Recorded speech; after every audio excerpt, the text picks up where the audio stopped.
Back, everyone. It's one of the oldest and most popular love stories of all time, the relationship of Adam and Eve. In a recent article in Time magazine, author Bruce Feiler points out that despite what we've always heard about the negative outcome of their relationship, they were two of the earliest examples of how to deal with conflict with the loved one. Joining us now to discuss this further, we welcome relationship expert Dr. Richard Marks. Welcome back home. Oh, well, good to have you. So, Dr. Marks, yes. We love it. Okay, summarize this. What does all this mean with this article and all that? Sum it up for us. I found the article rather interesting because, you know, my background's a psychologist, but I'm also a minister. Yes. And so it's interesting to read it through both prisms. And I would say the guy got it right on some level, but he missed a couple pieces in terms of relational dynamics. So I really do believe that it's actually a great example of what healthy love would look like, of course, prior to the fall, right? And so that's what he's really talking about. And one of the things he pointed out that I really do agree with is that all humans are actually created for intimacy. The brain is wired to emotionally bond to other people. And it's, you know, he quotes God when he says in Genesis 2:18, it's not good for man to be alone. Mm-hmm. Well, let's be honest, you can be married and very much alone. Amen. Because the aloneness there has nothing to do with marriage. It has to do with humans being connected in a relationship with God, self, and others, if you will. So the idea here is that Adam and Eve understood that they could not live life alone. They needed each other to live life out and forge their world together as in a relationship. So he's actually right there about that power connection. Well, let's go into the things that Adam and Eve can teach us about love. Okay. So your first one is the power of connectivity, which you're talking about. Yes, and I call it, you've heard me before on the show, the power of us. Yeah. Us wins, we both win, you always know of an us. I think of it in terms of the usness of a marriage, right? Yes, with any relationship. Us is the most important. Exactly, not and it takes two to make it, one to kill it, right? All right, what about the need for autonomy? Okay, so if you think about the idea of connectivity is our dependence on others, right? I cannot live life alone, I'm dependent. At the same time, we also have a sense of independence, all right? Healthy, mature adults learn interdependence. I'm a dependent person, but I need to have a level of independence as well. And he uses that in that here's Eve going off into the garden, doing her own thing, comes along, she makes some decisions, i.e. eating the fruit, right? But she's able to make her own decisions, even though she's in a connected relationship, she has the freedom to decide on her own. And that's actually true of healthy relationships. If Luella does not have the right to make decisions, let's be honest, she's a prisoner or a slave, right? Yeah. And my wife makes a lot of decisions without me. But, you know, and that's okay because You've we have empowered it connected. her to do that. Well, I've empowered her, but she needs that power within herself anyway, regardless of me. You see, and so it's the interdependence of life. So we need a connection, but we need to be our own person as well. In healthy relationships, you have a good balance between the two. All right, and another one is the importance of co-narration. What does that mean? That's the idea he brings out of creating a story, a narrative of your life together. It's sad though, because I work with so many broken marriages. You know, there's this person's story and there's this person's story. But when you actually step back, you don't hear a joint story. You don't hear a mutual story. It's like two people living independent lives and the stories don't really connect.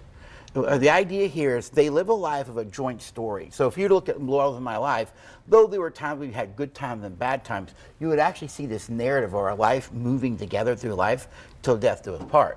You know, and here's the thing, not every relationship is going to agree on everything, right? Research shows that. There's one topic in my family, in my home, that if you bring it up, there's instant emotional energy, which is usually negative. Right. And it's the idea of a dog. I want one really, really bad. Yeah, I can relate to that. I want one really, really bad, right? And so we've learned, and because we have a joint story, we've learned not to let that issue destroy the relationship. All right? But it's also about our story. Our story is we don't let conflict divide us. As a side note, a few months ago we were talking about it, and I said to her, I said, well, I think you're going to die first so I can have a dog. And she looked at me and she said, that'll be the only way you get it. Oh my gosh, Dr. Marks. My wife's got a spunky side to her. Yes, she does. Oh She my came God. for you Well, real quick. get him. Oh my God. Okay, so Dr. Marks, in the research you say, research proves that when men and women are going at it, men tend to want to go the other direction and avoid it when women is behind them saying, and another thing. Well, this is where the author, if he knew his Hebrew language, would have seen something different. He does point out that she goes off on her own to go pursue the fruit. Where he's wrong is she wasn't by herself.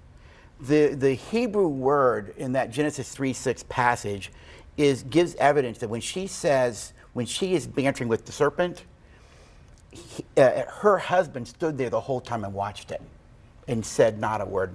There was a book by Larry Crabb called The Silence of Adam, which is really about men's inability to deal with conflict. So when conflict showed up in the garden, Adam didn't know what to do with it, so he remained silent. Oh, wow. But his silence was his inability to deal with that conflict, and it left her to have to deal with it. And what we know through research is 70% of the time when it comes to conflict in relationships, it's the men that withdraw. Women by gender pursue conflict. You guys want to talk about it, you want to resolve it. Yes, we do. We want to work Right? it out. We want to talk about it right now. Exactly. But Right men, we see that as a threat. So what happens is, because we're insecure around that, we either withdraw and go silent, or we become aggressive and shut you up. Yeah. Both are unhealthy. Yep. But it's men who tend to withdraw from conflict because we're afraid of it. Or you sweep it under the rug thinking it's just going to go away. And it it's doesn't. not. It It doesn't never does. at all. All right, well, Dr. Marks, you love sharing your wisdom with everyone. You actually have a big one-day marriage event coming up. We do. Gary Chapman, who New York Times bestseller, millions of books, The Love Languages. Love that book. Well, he has written a newer book called The Marriage You've Always Wanted. And we're actually bringing him in to Jacksonville for a one-day to talk about the principles from his new book. It's going to be pretty phenomenal. You can go to livethelife.org, which is our organization website, and register there. And I would say if you're single and you want some good prevention, come join us. Yeah, Come join do us. a little research before you put the ring on. Very much so. And that's Prevention's August good. 26th, by the way. August Yes. 26th. Very- yes. Yeah. Thank you so So, much for being here. We always always my love, pleasure. love, Love love it. it when you're Love here. it. And if you have more questions for Dr. Marks, you can find him on Facebook and his website at livethelife.org. All right, well, coming up next, an organization helping single parents right here on the First Coast. Find out how you can get involved with 88 Blessings when we come back.